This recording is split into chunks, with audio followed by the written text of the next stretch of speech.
I woke up with a splitting headache. My nose was completely stuffed up, leaving my mouth dry, and it felt like I had one too many drinks the night before. The weather outside was miserable, early spring, muddy, with dirty piles of melting snow. On days like this, it's best to bundle up in a blanket, plop down on the couch, preferably with a cute girlfriend, and binge watch some movies. At least today was my day off, so I didn't have to go anywhere. That was the only silver lining this morning. Honestly, my mood was pretty lousy and I didn't feel like doing much. I also needed to tidy up the apartment since I had let it get messy over the week. But first things first, coffee and a cigarette on the balcony. My morning routine was never complete without it. I stepped out onto the balcony. It was raining out. I love this kind of weather, but only when I don't have to leave the house. I opened the window and was hit by a blast of fresh air that woke me up completely, sending shivers down my spine. Lighting up a cigarette, I immediately noticed a group of elderly folks gathered at the entrance of the first building. I glanced at the clock. 9 a.m. What an exciting life people have standing out in this weather.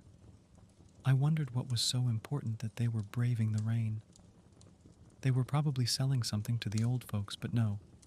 It turned out someone was shouting about the one true God, and so on. Great, more Bible thumpers. There were many old ladies, seemingly from other apartment complexes as well. The rain kept pouring, but they didn't seem to want to disperse. I heard shouts about God, apostles, and other church nonsense. I'll say it up front, I don't believe in any of that stuff. It was all created to control people's minds, to make old ladies bring half their Social Security checks to the church. They get their checks and take it to the church, then complain about how hard life is. Anyway, back to my story. I lived on the second floor of the second building. If you leaned out a bit, you could see and hear everything clearly. Though now it wasn't as audible because the rain was drumming on the windowsills. I was taking my last puff when I noticed one old lady looking directly towards my balcony, straight at me. Her gaze was creepy, to be honest. Some old ladies are sweet and nice, but others are so mean you just want to steer clear of them. She was one of the latter. She kept looking at me until she finally crossed herself and turned back to her friends. I closed the balcony window, put out my cigarette, and went to brush my teeth and freshen up. My plan for the day was to do absolutely nothing. Perfect. I turned on my computer, got comfortable, and watched movies all day. No need to go into the details. It was all eating and smoking on the balcony while the rain poured non-stop, intensifying at times. The elderly folks finally dispersed around 5 in the evening as it started to get dark. Throughout the day, I could hear them talking about Jesus, Satan, and other church-related nonsense. I was glad when they finally left. Around 8 in the evening, I got up to make something for dinner. On my way to the kitchen and the bathroom, I heard the doorbell ring. Who could it be? I wasn't expecting anyone. Maybe the neighbors? But we hardly interact. I finished my tasks and went to check the peephole. There was an old lady, a typical grandmotherly type from the suburbs. Headscarf, oversized coat, and so on. The doorbell rang again. I opened the door and looked at her silently, signaling with my eyes to ask what she wanted. She stared at me from head to toe and then spoke. "Hello, let's talk about our Lord. You must be a believer, and I'm sure you'll learn a lot from our conversation." Hadn't she had enough talking at the entrance earlier? She looked at me with a different expression and said, "Why didn't you join us?" She asked as if I had rudely ignored a religious gathering. I was taken aback. "Why should I have?" I replied. "We all owe God for creating us," she said. "Grandma, don't start. Ever heard of Darwin's theory of evolution?" I replied. Her expression changed again. "You're not a believer, are you? Don't you wear a cross?" she asked. "I don't believe in this nonsense, and I advise you not to clutter your mind with it either," I replied. The old lady stepped back and slammed my door with all her might. I heard her footsteps fading away. That really ticked me off. I opened the door and yelled, "Go slam your own door, you old bat!" That ruined my mood. Now I had to change the lock since it got damaged from the slam. I locked the door with the top lock and went to the kitchen to make dinner. While cooking some ramen, I decided to open the window to let in some air and have a smoke. As I opened the window, I saw the old lady standing there with icons in her hand, muttering something. The streetlight illuminated her, allowing me to see everything clearly. She quickly hid the icon in her bag when she noticed me. I saw the icon had strange symbols and writings on it. Maybe I was mistaken, but it didn't look like a typical religious icon. After she hid it, she hurried away like a spry young person. I would have thought it was a prank, but I saw her earlier in the building and she was indeed old. I was shocked. What was wrong with that old lady? I lost the desire to smoke, quickly finished my meal, and went back to watching videos on YouTube to distract myself. I stayed up until about 1 a.m. before I decided to call it a night. As I was heading to the bathroom, the doorbell rang again. Remembering the incident with the old lady, I felt a chill. I quietly approached the door and looked through the peephole. There were 2 young women, probably in their 30s. What did they want at this hour? I opened the door. "Hello, let's talk about God," they said in unison, smiling. My heart started pounding. "We already talked about God today. What more is there to say?" I replied.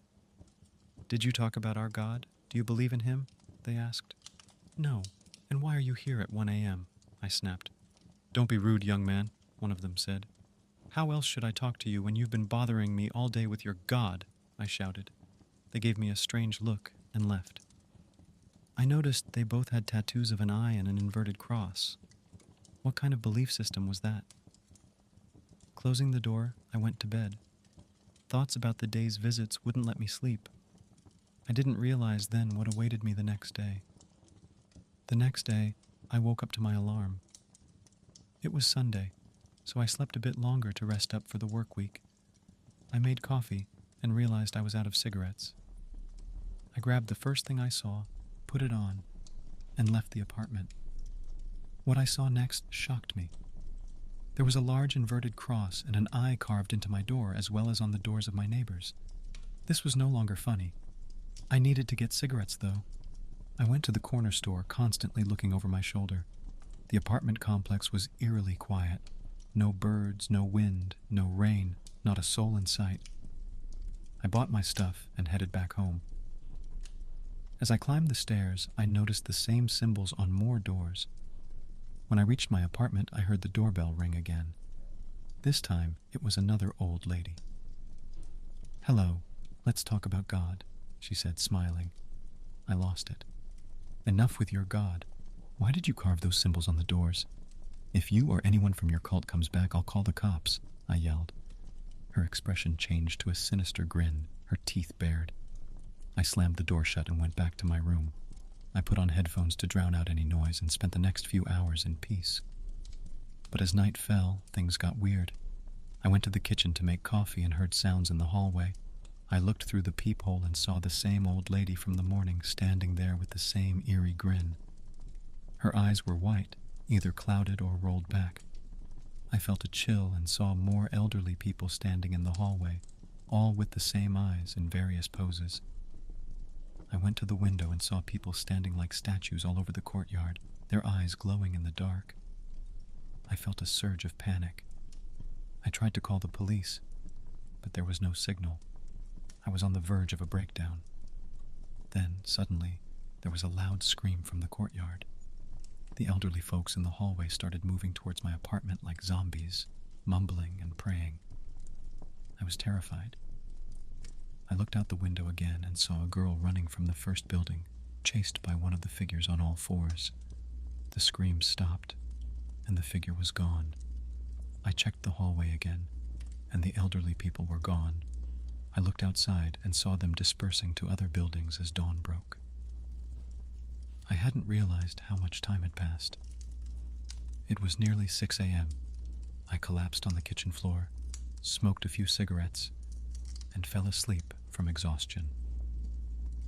When I woke up later that day, I found out that 18 elderly residents and 6 young people were found dead in their apartments. They all had the same tattoos of the inverted cross and eye on the back of their necks. The police suspected a satanic cult had poisoned them at the gathering. But what happened that night? No one could explain. Only the deceased knew what really went down at that cult gathering. I was shaken to my core. I immediately started looking for a new apartment, as far away from those creepy cult members as possible. I'm just grateful I wasn't caught up in whatever deranged ritual they had planned. From now on, I'm steering clear of any religious gatherings or cult-like activities. You couldn't pay me enough to get mixed up in something like that again. After the harrowing events of that night, I knew I had to get out of that apartment complex as soon as possible. Those deranged cult members seemed to have their sights set on me for some reason, and I didn't want to risk becoming their next target. Maybe it was because I had openly mocked their beliefs, or perhaps they viewed me as a potential recruit gone rogue. Whatever the reason, I wasn't sticking around to find out. I immediately started looking for new places, scouring listings and getting in touch with realtors, desperate to find somewhere, anywhere, that felt safe. It didn't matter if it was a cramped studio or a rundown basement unit. I just needed an exit plan. Finally, after a week of frantic searching, I managed to secure a month-to-month rental in a nearby housing development. It meant relocating pretty quickly, but I figured that was a small price to pay for some peace of mind. The move itself was fairly uneventful, though I caught myself constantly looking over my shoulder, paranoid that the cult members were watching, waiting to make their move. I barely slept those first few nights, imagining every little creak and groan was someone trying to break in. Even something as innocuous as a stray cat rummaging through the trash cans outside would have me bolting upright in a cold sweat. Slowly but surely, however, I started to relax as the weeks crept by without incident. My new place was refreshingly anonymous and quiet, without any of the culty vibes or creepy encounters that had plagued me before. For the first time in a while, I could finally breathe easy again. Or so I thought. A couple of months had passed when I started noticing things. Little things at first. A few stray belongings going missing here and there, some bizarre scratching sounds late at night that I chalked up to critters in the walls. But then it gradually escalated to more overt signs that someone had been in my apartment while I was out. Misplaced furniture, cabinets left ajar, an overwhelming stench of rotten eggs that would inexplicably permeate the rooms. At first, I wondered if I had just become an absent-minded slob, forgetting to shut doors or leaving food out to spoil. But the day I came home to find an enormous upside-down cross made of ash on my kitchen floor, I knew something far more sinister was at play. The cult had found me again. This time, I didn't hesitate. I contacted the police and filed a report about the break-ins and suspicious activity. An officer came by to take fingerprints and look over the scene, but they didn't seem to take it too seriously, brushing it off as some kids likely playing a prank. Maybe it was because I didn't have any physical evidence of the intruders, or maybe the cops just didn't want to go down the occult rabbit hole, but they certainly didn't provide much reassurance. From there, things only grew more bizarre and unsettling. Demonic symbols zestfully scratched into the drywall, piles of rotting meat and animal entrails left to fester in the shower stall, the gnawing sense of being watched at all hours, even as I tried to sleep with the lights on. I knew venturing outside could potentially expose me to another deranged ambush, so I holed myself up as best I could, surviving off whatever provisions I could scrounge together from the limited supplies that hadn't been defiled. I'm not sure how many days I spent barricaded in like that, alternating between abject terror and pragmatic numbness just to maintain what tattered shreds of sanity remained. Was subsisting largely on stale chips and cereal bars those final few days, having long since depleted my food and being too afraid to retrieve anything left outside my apartment door. My personal hygiene had also fallen by the wayside, as even using my own bathroom had become a daunting psychological hurdle. I must have reeked something fierce. The breaking point came when I awoke one night to a blood-curdling scream coupled with the unmistakable sound of splintering wood. I scrambled up just in time to see a horribly disfigured figure, its face twisted into a rictus grin, while mottled gray flesh stretched taut over protruding bones, come crashing through what remained of my front door. Two more similarly gruesome forms soon followed, lurching inside with surprising quickness for how decrepit they appeared. In a frenzy, I grabbed the closest object I could find, a heavy ceramic vase, and flung it directly at the lead monster's head. The sickeningly wet crunch as it connected was accentuated by a guttural howl of agony as the thing crumpled to the floor in a heap. The other two rapidly closed the distance, bony appendages outstretched as if to claw my eyes out. Acting on sheer adrenaline-fueled instinct, I barreled towards the kitchen and snatched the largest knife I could find from the butcher block. What followed was nothing short of a grisly, chaotic bloodbath, bodies thrashing and ichor spraying as I slashed and stabbed with reckless abandon at the unholy entities that had invaded my home. It was like a waking nightmare. At one point, a severed arm went flying past my head as I drove the blade deep into one hollow eye socket. By the time it was over, I stood heaving in the middle of a veritable abattoir, the remains of my attackers scattered in mangled piles around me. The oppressive silence that enveloped me was finally broken by the wail of sirens growing louder in the distance. It seemed one of my neighbors had witnessed the mayhem and called the authorities. The next few hours were a blur of flashing lights and urgent questioning, as the police tried to make sense of the carnage that had unfolded. Mercifully, it didn't take much convincing to affirm that I was very much the victim in this scenario, having acted in self-defense against what could only be described as home invaders of the most depraved and terrifying variety. I lost track of how many different bewildered officers and detectives I had to recount every grisly detail to. By morning, the forensics team had tentatively identified the mutilated intruders as members of the very same satanic cult that had been plaguing me, wanted in connection with several other ritualistic murders and disappearances in recent months. Small comfort, considering the haunting memories and likely therapy costs that awaited. But at the very least, it meant my nightmare was finally over.